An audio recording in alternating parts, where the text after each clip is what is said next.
Бүгін далам күндегіден бөтен ғой, бүгін ғалам жылылыққа мекен ғой, бар сұлулық неге тұнып тұр десем, әйелдердің мерекесі екен ғой.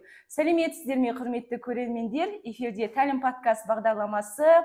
Бүгін міне келіп жеткен 8 наурыз халықаралық әйелдер күні қарсаңында бүгін бізде ерекше қонақ, ардақты ұстаз, асыл жар, дана әже, білгір басшы, ұстаздық қызметте 40 жылдан аса еңбегі сіңген мектебіміздің ұстазы Құралай Төкенова, қош келдіңіз. Қайырлы күн. Құралай Төкенова, біреу білсе, біреу білмей жатар. Сіз бірінші отбасыңызға тоқтала кетсеңіз. Жақсы, рахмет.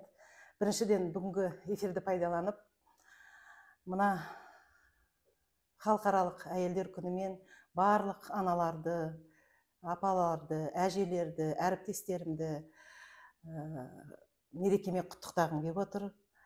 Көктем туды, күн нұры құйылды. Міне, әсем мерекелеріңіз құтты болсын. Жаңағы сұраққа жауап беретін болсам, отбасымда анамын, жармын, 2 балапаным бар. Қазақта енді бала санын айтпайды дейді, 2 тал деп айтады дейді.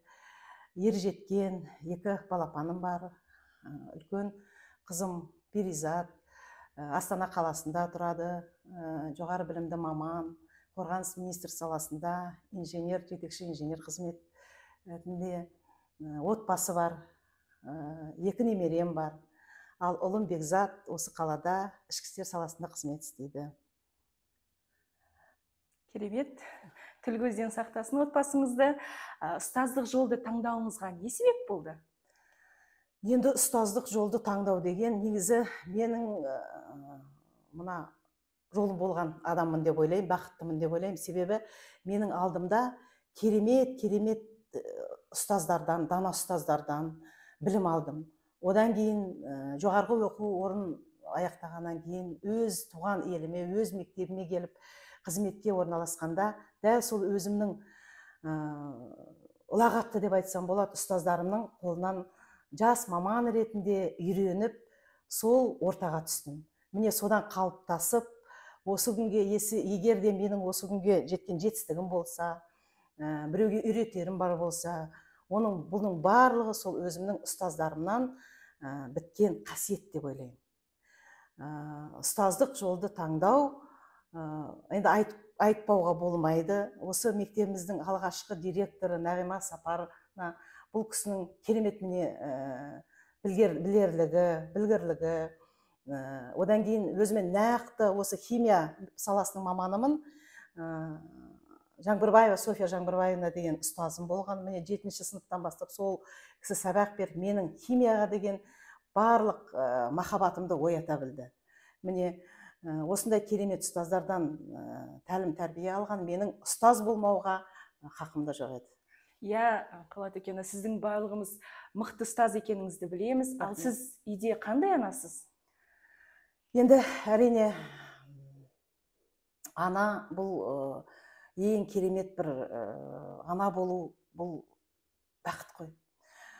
Бұны ешқашан бөліп жармауымыз керек. Үйде қандай анамын? Ең басты менің ұстанымым деп айтамыз ғой, принципім деп айтамыз, бұл тәртіп. Тәртіп болған жерде білім де болады, бұл жерде иман да болады, бұл жерде адамгершілік те болады, бұл жерде рухани тәрбие де болады, бұл жерде үлкенге деген сыйластық та болады. Сондықтан мен ең бастысы сол тәртіпті басты ұстанымым деп білемін. Ал енді осы отбасымен біздің жұмыс барысында қандай бір, қалай айтсам, ортақ байланыс болу керек деп ойлайсыз? Байланыс отбасымен негізгі менің өзімнің түсінігімде отбасымен жұмысты араластырмау керек деп ойлаймын. Себебі отбасында отбасына жұмыстан кейін үйге келгенде сен жұмысыңды ұмытып, сол толық өзіңнің аналық қызметіңді толыққанды атқара білуің керек. Ал жұмысқа келгеннен кейін ол отбасының мәселелері, проблема деп айтамыз ғой қазір, бұл да ұмыт болу керек. Себебі сен жұмысың мен үйіңнің мәселесін араластырып отырсаң, онда жұмысың алға баспайды. Енді соңғы кезде біз енді ертерек кеңес уақытында тәрбиеленген ұрпақпыз ғой. Ал соңғы кездегі жастарда әрине кішкене басымдырақ бұл отбасын алға қояды. Бұл да дұрыс шығар енді. Дегенмен біздің тәрбиемізде керісінше болатын. Яғни жұмысыңды сен адал атқаруың керек, жұмыс пен үйді араластырмауың керек деген сияқты осындай жаңағы үлгіде тәрбиеленген ұрпақпыз біз. Иә, енді сіздің ақылыңыз көптеген жас мамандарға, жас мұғалімдерге бір құлақтан алтын сырға болар. Енді әйел өміріндегі қандай құндылықты бетке ұстайсыз? Әйел деген бұл сонау тарихи заманнан бері біздің ұлағатты, сонау Хауа анамыздан бастап, Айғаным әжеміз, Ұлжан, Зере, аналарымыздың берген тәрбиелері, одан кейін тіпті алысқа бармай-ақ, мен мына қазақи қарапайым әйелдердің де, біздің қазақ әйелдерінде басқа ұлттың өкілінде жоқ қасиеттер бар деп ойлаймын. Тіпті мен өзім әженің бауырында өскенмін, әженің тәрбиесін көргенмін. Сол әжелеріміздің философиялық, халықтық тәрбиесінен артық асқан тәрбие жоқ деп ойлаймын. Бұл ең бірінші мына отбасындағы имандылық, сабырлылық, бауырмалдылық. Қазақта абысын тату болса ас көп деген да айтамыз. Сол отбасының бірлігін, туыстардың жаңағы бірлігін сақтау бұл ең бастысы сол әйелге байланысты. Егер де әйел ақылды болса, әйел адам парасатты болса, онда үйдің берекесі болады. Мына тәрбиенің бәрі тал бесіктен деп жатады. Сонда біз ең бастысы қыздарымызды тәрбиелеуіміз керек. Егер қызың тәрбиелі болса, онда отбасының да берекесі болады деген сөз. Жақсы, түсінікті, көп рахмет. Енді мұғалім мен оқушының қатынасы жағында ұстаздық бір әдеп болады дейді. Сол ұстаздық әдеп дегенді сіз өзіңіз қалай түсінесіз? Ұстаздық әдеп бұл туралы көп айтуға болады. Ұстазы жақсының ұстамы жақсы деп айтып атады. Мына жалпы бала үш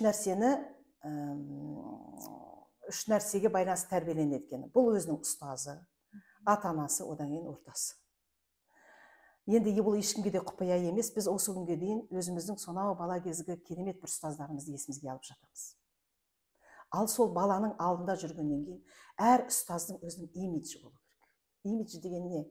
Ол кейіп, ол бейне, ол өзінің жүріс-тұрысы, ол оның адамгершілік қасиеті, оның сөйлеуі, оның ішкі мәдениеті, оның сыртқы мәдениеті, бұның барлығы қалыпты, бұның барлығы балаға өнеге болатын деп болу керек. Сен баланы тәрбиелеме, сен өзіңді тәрбиеле деп айтып жатыр. Егер өзіңде соның барлығы қалыптасқан болса, онда бала да сол ұстазға қарап тәрбиеленеді. Сондықтан жалпы ұстаздар қауымына кей жағдайда бір ренжістер болып жатады. Балаға ренжіп жатамыз, оқушыларға ренжіп жатамыз. Бірақ біз ең бастысы өзімізді тәрбиелеуіміз керек. Сонда бала да тәрбиеленеді деп ойлаймын. Өте жақсы, иә. Енді балалармен, оқушылармен жұмыста ұйымдастырушылық қабілет қаншалықты маңызды деп ойлайсыз? Ұйымдастырушылық қабілет бұл өте маңызды. Себебі кез келген істі қандай іс бастасаң, сабақ болсын, үйдегі мәселе болсын, жалпы іс-шара болсын, бұны ең бастысы жоспарлап алу керек. Жоспарлаған ісің, керемет бір ұйымдастырушылық шеберлікпен жасалынған іс, оған ниет қосылса, бұнда берекелі болмақ. Сондықтан ұйымдастырушылық деген бұл ұстаздар үшін ең қажетті жұмыс деп ойлаймын. Өте жақсы. Ал оқушының жүрегінің кілті дегенді сіз қалай түсінесіз? Оқушының жүрегінің кілті дегенге бұл көп әңгіме айтуға болады. Сонау менің атым Қожа деген фильмде Рахманов аға естеріңізде болар. Сондағы бір сөзі сол ұстаздым әлі менің осы күнге дейін жүрегімде. Біз кейде балаларға білім береміз деп, оны бір ыдыс сияқты көреміз.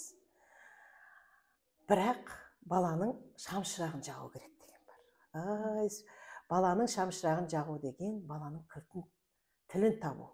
Бала деген бұл керемет бір сиқырлы тылсым дүние. Бала бәрі сезіп тұрады. Сен оны шын жүрегіңмен жақсы көріп тұрсың ба? Жоқ әлде жасанды тірлік жасап тұрсың ба? Бұның барлығын бала сезіп тұрады. Сондықтан баланы шын көңіліңмен жақсы көріп, сен бала да саған көңіл бөліп, сені жақсы көре бастайды. Саған бетін бұра бастайды. Білімде алады, тәрбиеде алады, иманы да болады. Яғни баланы толық өзіңіз меңгеріп аласыз. Жақсы, өте жақсы. Ал адам өмірінде екі нәрседен қателеспеу керек дейді. Біріншісі мамандық таңдау, екіншісі жар таңдау. Ал сіздің отбасыңызда отағасы, ағамыздың қолдауы қандай? Мысалы, бізде мұғалімдер көбінесе таң атқаннан кейде кеш батқанға дейін бір мектепте жүріп қалуымыз мүмкін, немесе мектептегі жұмысымызды үйге алып баруымыз мүмкін. Осындай сәттерде ағамыздың қолдауы қандай сізде? Мен сұрағанға, енді біз 33 жыл отбасымыз, ол да ішкі істер саласының қызметкері болған, қазір зейнеткерлік жаста. Сол мен ойлаймын, мен ұстаздық жол, ол ішкі істер саласында қызметі ауыр болды. Ұстаздық жолда жеңіл емес, білесіздер. Бірақ сол ішкі гармония, үндестіктен болған болар деп ойлаймын. Сол қызметімізді де отбасында қатар алып жүрдік, балаларды да өсірдік, немере тәрбиелеп жатырмыз. Енді ол кісі менің қызметіме үйренгенін қолдап отырады. Сол қолдаудың да жаңағы жемісі шығар, ешқандай бөгетсіз міне осындай бүгінгі жағдайға жетіп отырғанымыз деп ойлаймын. Сондықтан мына жалпы отбасылық құндылық деп айтады ғой. Отбасылық құндылықта ең бастысы бір-біріне деген түсінік болу керек. Яғни ер адам мен әйел адам бір бағытқа қарау керек дейді ғой. Міне сол дұрыс түсінік деп ойлаймын. Бүгінгі жастарға да айтарым енді сол. Сондықтан әйел адамның бүгінгі әйелдер мерекесі болғаннан кейін мына жастарға өздеріңіз сияқты жас отбасыларыңыз берік болсын деп ойлаймын. Ол үшін әйелдің рөлі өте үлкен. Сондықтан сіздердің әйелде сабыр болса, әйелде иман болса, әйелде ізгілік болса, сонда отбасы берік болады. Бүгінгі кешімізге келіп, өзіңіздің ойыңызбен бөлісіп, біз сияқты жас мамандарға, жас аналарға ақылыңызды айтқаныңыз үшін көптен көп алғысымызды білдіреміз. Сізге рахмет. көктем мезгілінің бір берігі. Рахмет. Мереке құтты болсын.